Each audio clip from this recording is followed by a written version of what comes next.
not implying there's been many, but what is the worst accident or similar that you've had in a test car? Oh, in a test car, I'm glad you said that because I have one that was in my mom's car, but that's something else. We can touch on that as well. In a test car, like I haven't had like massive crashes, but the biggest one and therefore the worst one was this Citroen C3 Picasso.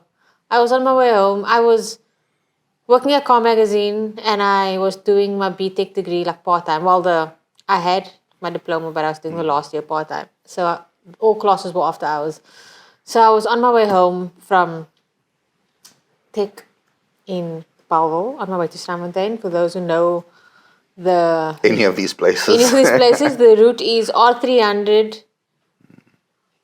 Yes, so arterial R300 basically. And I was joining the R300 off the arterial, and I thought the car in front of me had moved off because I was looking to see other cars. Anyway, I crashed into the car in front of me at very low speed. But because the whole bumper of the Picasso was one big piece, the whole bumper was then off the car. And at that time, it wasn't as scary to have a crash on the R300 as it is now. Today, yeah. In terms of like safety. But yeah, like it was my first accident also that I had in a test car. So like literally gasped. And I'm very gaspy. So I gasped. I was like, and I just didn't know what to do. But then I don't know if he was the deputy at the time. I phoned Mike. And he was still at the office. And yeah, like that really sucked. What was your worst? My worst was, my first one is also my worst one, was a Subaru Impreza. I gained nothing by bullshitting, so I'm going to tell you how it happened.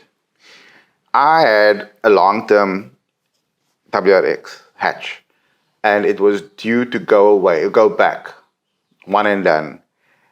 But I neglected to mention that once in a while, the traction control light would just come on and go away, come on and go away.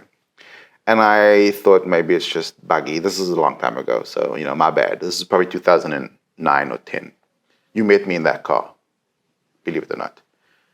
Audi Q5 launch.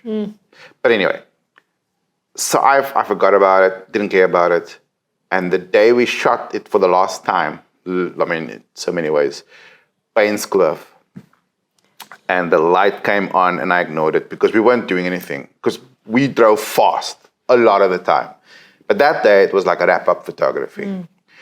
And it was greasy, it had been raining, and that road is famous for being quite oil heavy because of the trucks and so on. And I know it sounds like a bunch of excuses, but it's more like the perfect storm. It starts with me being neglectful and not actually saying to someone, hey, this light sometimes comes and goes. But anyway, bottom line, I went into a corner, and when I hit the brakes, it's almost as though the car sped up. And once my front wheel touched the grass, it was over. It was over. I went into a ditch on Painskloof, nose down, and there I sat. And it sucked, but as far as I could tell, it was just the front bumper that was a little bit scratched. My editor was not impressed with me, but anyway, it is what it is. It happened. And then we phoned the tow truck driver, and this is when things got really bad. Oh. So he hooked it up to the back of the car, and in pulling it back out of the ditch, he had tied it in such a way that it swung against the bridge and dragged first the front bumper off, and it dragged long indents on the side of the car, and then eventually the back bumper just popped off. And there it was on the road. Front bumper off, back bumper off. At this point, a fucking wreck. It was my fault, and then it could have been worse, to, oh my fucking God, I don't want to be a motoring journalist anymore. And that really sucked. But then maybe a week later, I got flown up to Joburg to drive the Nissan GTR for the first time.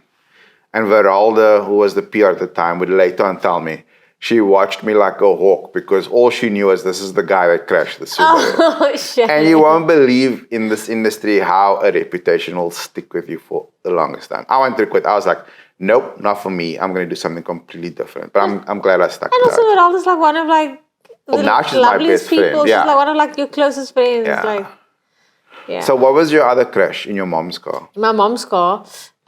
Also leaving varsity.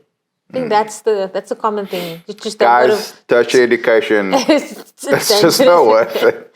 So it was myself and my friend in the car, and we were on our way to Tiger Valley because class had ended early, and like we needed something from the shops, and we were on our way to Tiger Valley, and we were on Durban Road, and she was pointing out something on the road to me, and obviously me being the driver, like she'd only look when I know it's safe, and then I looked, and then I just heard her gasp. And then, Was it her gasping this no, time? it was her gasping. Okay, just checking. Her gasping, and then I turned and I ended up in the back of a Toyota Land Cruiser. Badly chosen. Yeah, the Land Cruiser came away with zero scratches. Zero fucks. It also had a tow bar.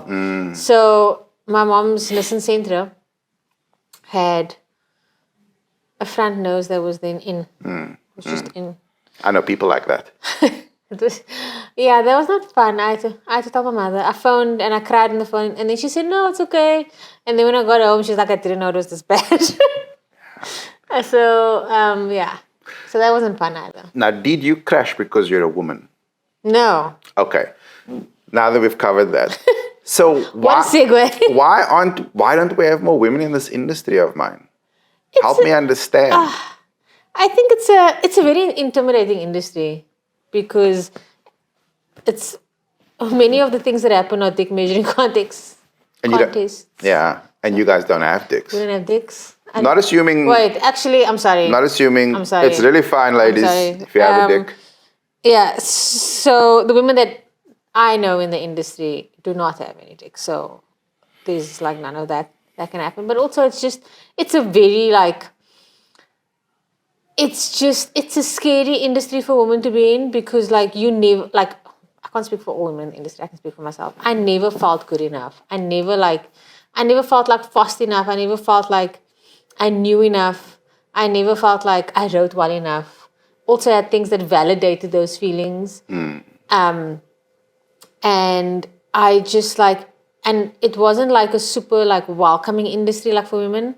Like there was no one like who took you really like under their wing and said like, okay, like you knew you're a woman, like it can be like a scary place. Let me like mentor you or whatever this. I didn't even know that career mentors existed until I left the industry. And yeah, like it just isn't a welcoming industry. And I don't think that's changed much, if I'm honest.